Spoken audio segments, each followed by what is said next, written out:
We're in New Orleans tonight, the city at the heart of the battle over preserving American history and Confederate monuments. New Orleans has the worst murder rate, and even worse than Chicago today, and more shootings per capita than Baltimore, if you can believe it. And Mayor Mitch Landrieu is on a crusade, not necessarily to stop crime, but to hide history.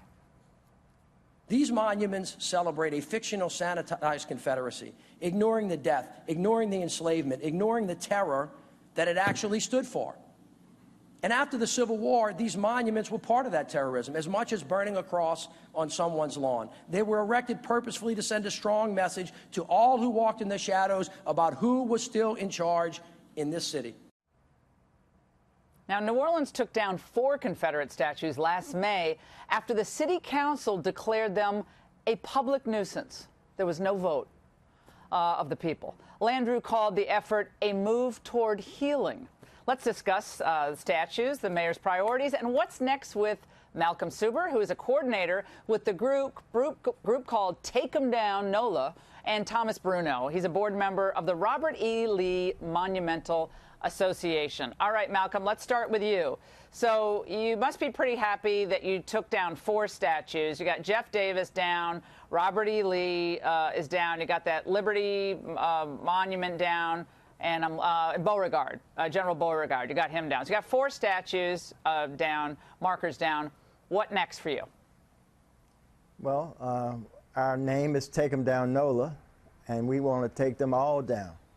There are more than 20 more statues that are dedicated to white supremacy in the city of New Orleans. We have hundreds of streets named and parks named for Confederate and white supremacists. And so we want to wipe the slate clean. And we have challenged the mayor from the very beginning, don't do a half job, let's do the whole job. If you really believe... Okay, Malcolm, I want to jump in here for a second, because Jackson Square is, that is New Orleans, Jackson Square. Do you say that Jackson Square is not New Orleans? Used to be the Place there. No, it's not New Orleans. Okay, so do you want Andrew Jackson to be eradicated from New Orleans and the New Orleans understanding? So Jackson's down. Okay, let's move on. Would you like Thomas Jefferson? Anything related to Thomas Jefferson? Thomas Jefferson has to go. George Washington has to go. Okay, who else? Who else is left? I got Is Madison okay? Is James Madison okay with you, or no? He's not okay. On the fence about him? He's not okay. If he was a slave owner, he's not okay. Okay, so we need to rename Washington, D.C., correct? Yes, I would do that. Okay, rename Washington, D.C. Got it. That's not for me to determine. That's for the people in Washington, Okay, but that's what you want. No, we need to know. We need to know, Malcolm, where you're really coming from. We need to know where you're coming from, and we've just established it. Thank you very much. Let's move on to Thomas. Thomas, time for you to talk now. Hold on, my friend. We got it. White supremacy. We got it. Let's go to Thomas. Thomas, what's your sense on this? Well, Laura, thank you for having me, first of all. And I would just like to say I love the fact that Malcolm wants to allow Washington, D.C. to vote on the name of the capital. Why didn't he allow us to have a vote in New Orleans on the removal of the monuments? The mayor, the city council decided for themselves on this issue. Hold on, let him speak, please, Malcolm. Let him speak. Thomas, Malcolm, my friend, you must let the other guests speak. It is rude. Please let Thomas speak. Thank you. Go ahead. Okay, so Malcolm says that these statues represent white supremacy. I'm not in a position to tell Malcolm what he should think about these statues. These are pieces of art. Folks are free to make their own interpretation of what they mean or don't mean. There are a variety of different ways of looking at these pieces. For him to say that these are this way and that anyone who disagrees with that is wrong, to me, is absurd. These are pieces of art. They're created in a manner in which there are multiplicity of ways of looking at them.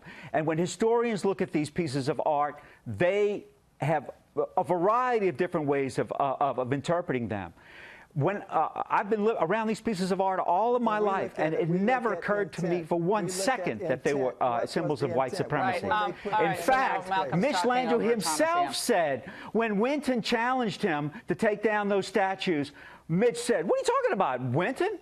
I don't know what you mean, but these statues mean white supremacy." The reason that Mitch did not understand it is because a lot of folks in this city do not see the statues that way. Okay, let's go back to Malcolm. Malcolm, a lot of folks. Malcolm, hold on. Malcolm, I had whether or not these things are offensive to black people, and when these statues were put up, black people Malcolm, were not even until the last, consulted. I don't know, what, 2 or 3 years? And I've come to New Orleans on and off for the last 20 years.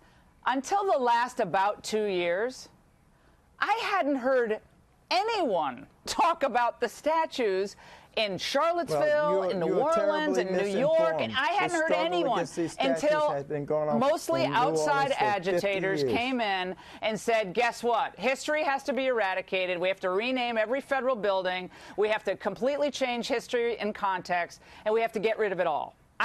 Laura, until the last couple of years, had never heard it. This is the fundamental problem, because what's happening in our city is that one group of people is deciding for everyone else how we should think about a piece of art. This is, to me, the most frightening occurrence of this whole thing. With black people when these things were put up, and they put them up without any input whatsoever from the black community. And now that we have reached the majority, it is up to us to decide what. Then Malcolm, you're right. Malcolm, I completely agree. Malcolm, you're not going to believe this, but I agree with you. It's up to the people to decide. And if the people decide they want to remove the monuments, that's the will of the people. Don't ram it through at night and remove the statues and put them in a place. We don't even know where those statues are. As far as I can tell, we don't even know where those statues are. Is that right, Thomas? We don't know we don't know what's going to happen. One of the things that is so shocking about the whole process is that the city council and the mayor never had any plan in place for what would happen to the monuments. No, they didn't care. Oh, they didn't care. But we're all against the white supremacy, but we're all for history as well. Malcolm and Thomas, we'll have you back, have you on radio. Both of you are great. Thank you so much.